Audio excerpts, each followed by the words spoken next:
بات بڑی مشہور ہے کہ ہر بندے پر ضروری ہے کہ وہ اپنی زندگی میں 7 قربانیاں کرے۔ یہ آپ نے بھی سنا ہوگا، میں نے بھی کئی دفعہ یہ سنا ہے کہ جی 7 قربانیاں کرنا لازم ہے۔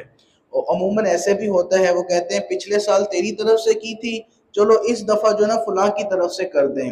اس کی 2 پوری ہو گئی ہیں، تمہاری 3 ہو جائیں گی، اگلے سال پھر اس کی جانب سے کر دیں گے۔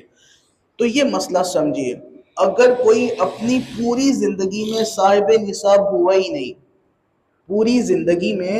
کوئی صاحب نصاب ہوا ہی نہیں، تو اس پر ایک بھی قربانی واجب نہیں ہے۔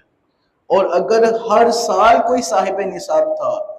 اس نے اگرچہ 50 سال بھی زندگی میں گزارے ہیں، تو اس پر 50 قربانیاں ہی واجب ہوں گی۔ یہ جو ہمارے معاشرے میں غلط فہمی ہے کہ ہر بندے کی جانب سے 7 قربانیاں لازمی ہیں، 7 کے بعد نہ بھی ہوں تو کام چل جائے گا، یہ محض ایک یوں ہی چھوڑی چھوڑی بات ہے، شریعت سے اس کا کوئی تعلق نہیں ہے، یہ شریعت سے کہیں دور بات ہے۔